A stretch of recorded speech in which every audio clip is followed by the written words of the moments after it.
Hi everyone, welcome back to my channel, Big Yard Reasonings with Linval Levy. Now, in this video, I want to talk to us a little about when I was a boy.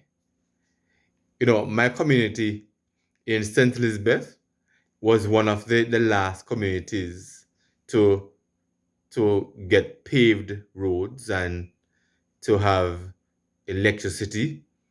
And so we were maybe somewhat a little backward in terms of the thing that we had. So many persons in my community did not have television. Many persons did not have refrigerators. And so we were not rich, not even middle class. We were um, better off though than a number of persons because we had we had a kerosene oil fridge, a fridge that run off kerosene oil. I'm not sure how many persons know about kerosene oil fridge, but we had one of that, and we you sell. I don't know if you know suck, but some people call it serve me long. But we do that. We sell ice. So we had that service that we extended to the community because we had our kerosene oil fridge. We also had a television that ran off battery. So we had a battery TV, a small battery TV, and in those days, television sign on at I think 4 o'clock, and then sign off at 12 or 11, sometime thereabout. And and so, but we weren't privileged though to after school to come in and say you're going to watch TV, because in those days you don't go in the house because you have to stay outside. The house is clean, so you have to stay on the outside. And so you're going, you might get to watch maybe one cartoon and then the news, and that's it. But then we had that, and so we used the kerosene oil lamp.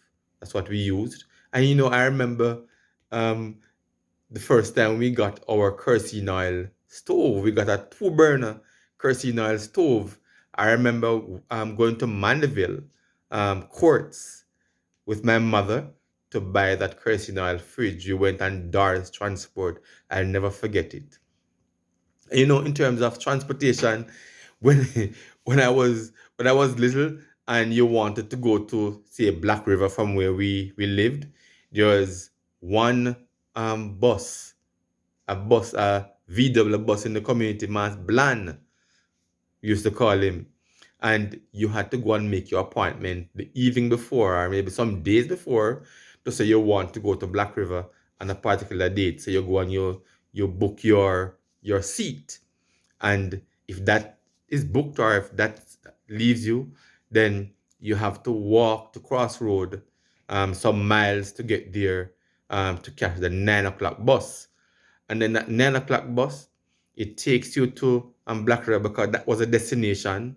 And then you do your business, whatever it is you go to do, and you have to ensure that you get back in that bus by 2 o'clock because that bus is leaving Black River at by 2 o'clock, right? So whatever it is, and that was one of the things, and that's why I'm saying we have come a very long way.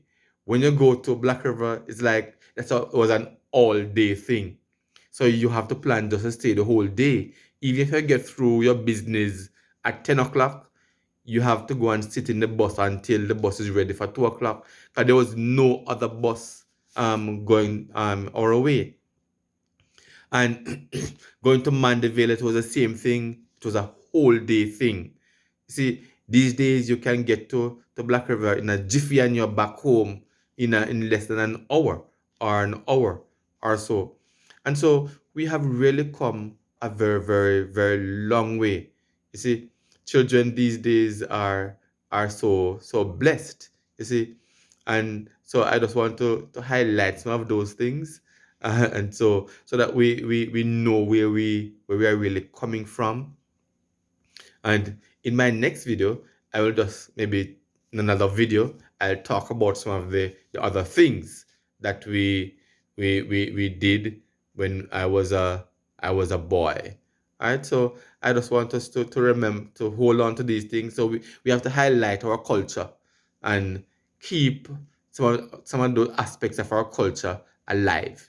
And one last thing I want to share, you know, when I took my wife, well, at the time we were courting to meet my parents.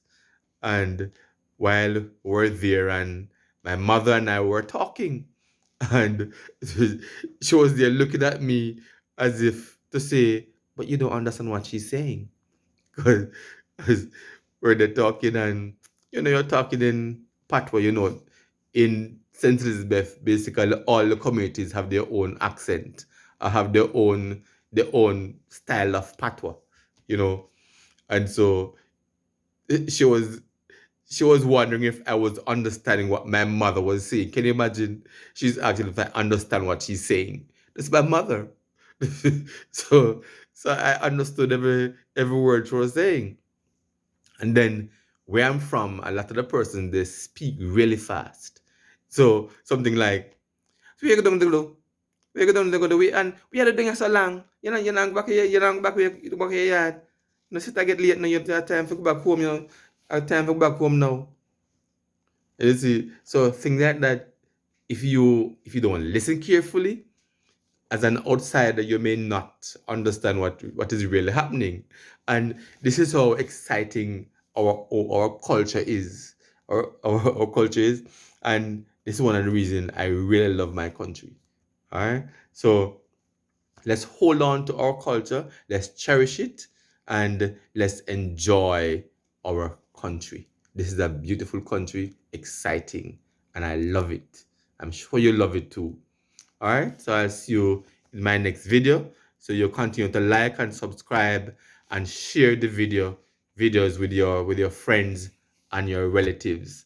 All right, see you in the next video. Ciao.